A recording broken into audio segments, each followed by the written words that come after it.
Hello VC, welcome back to my next video. Today we are talking about a German audiophile label named Speaker's Corner, and they really do a great job. They are, in my opinion, on par with Analog Productions or MoFi or Sam, and their titles are legion. They have a really big output, and I really am happy to talk about them. They have a very decent price for their editions. They are on the same level as, for example, Tone Poets or Sam Records, so they're quite affordable. They have a good availability and really a huge catalog they put out. So today with the first part, and let's start with this one. Alan Parsons Project, Eye in the Sky. Although this recording has been done in a digital way, they did an analog mastering for the lacquer. So it's mastered analog, pressed by Palace, and as usual, I don't know if it's all the time, but usually the mastering is done over at Coherent / Kevin Gray. Beautiful record, great recording, Eye in the Sky by Alan Parsons Project. I really love that. I think this record and this edition doesn't stand behind the Mobile Fidelity edition of I, Robert. Same level, very, very good. Still a good availability, highly recommended. So, next one, Charles Mingus.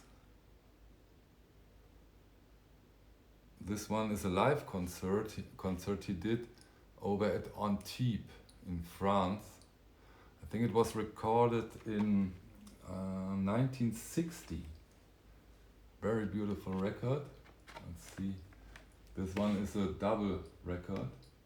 So double record with Speaker's Corner doesn't mean that it's a 45. They always do 33 rounds per minute, so no 45s are out from them. And it has a great crew. It's Ted Curson, Eric Dolphy, Booker Irvin, Danny Richmond, and as a special guest artist, Bud Powell. Very beautiful record. This one is, at least at the moment in July 2020, a little hard to get. It's around $50, but that may change. It's quite new, so that may change. Highly recommended.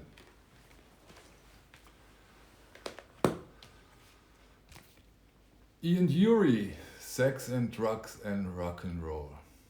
Those of you who know of Ian Dury probably will really like that there is an audiophile recording of that record. Not a record you could expect from an audiophile label. Really good. Very, very good record. The covers from Speaker's Corners are very sturdy, thick covers, very good, nice laminated.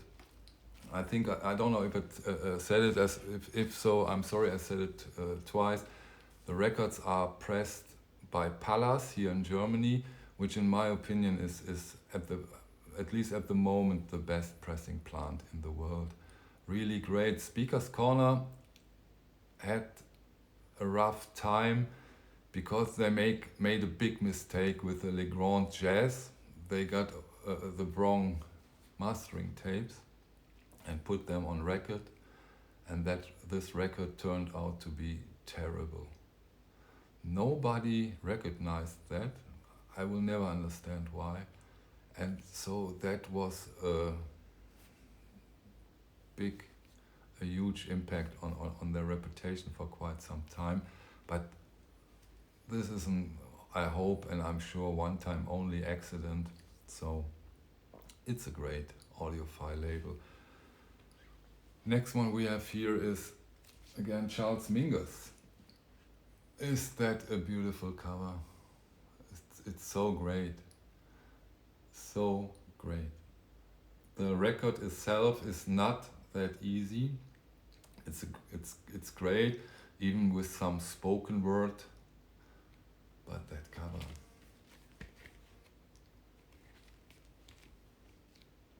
Highly recommended.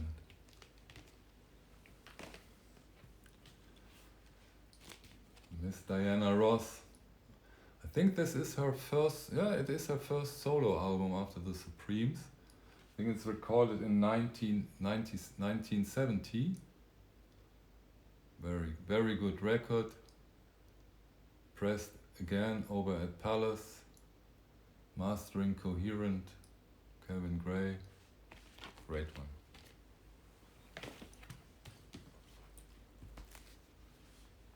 Stevie Wonder. Songs in the Key of Life. Again, a double album. I think this is the last record of his classic periods. I think there were 5 records and this is the last one of the classic. It's also an all analog pressing, very good, very good, and still available. Great opportunity to get this one as an audiophile pressing.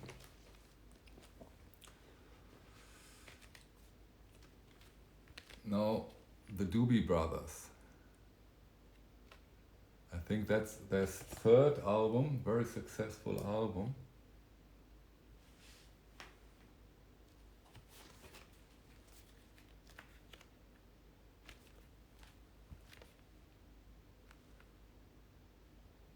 Very good.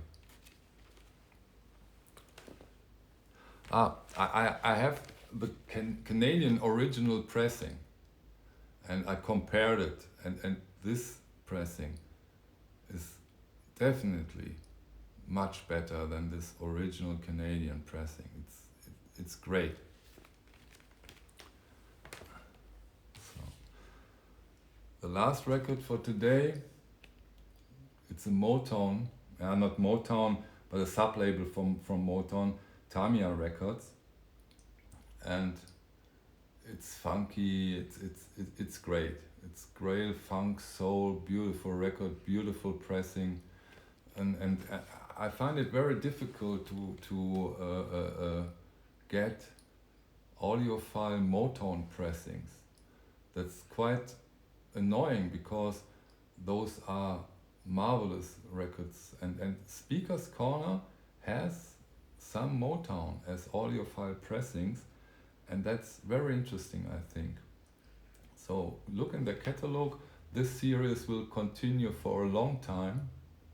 There will be a lot of parts from Speaker's Corner because it's really worthwhile to go deeper into their catalog. They also do a lot of classic recordings, early Deutsche Grammophon, a lot of jazz titles which are not so often released and always in a great pressing. So this will be an interesting journey with the Speaker's Corner label and it will be interesting. I'm really eager to hear from you what you know about them, what you think about them. If you don't know them by now, try it out. Look into their catalog, look into the availability. Great titles out there, very interesting. Okay, thank you for today. See you on the next round. Bye.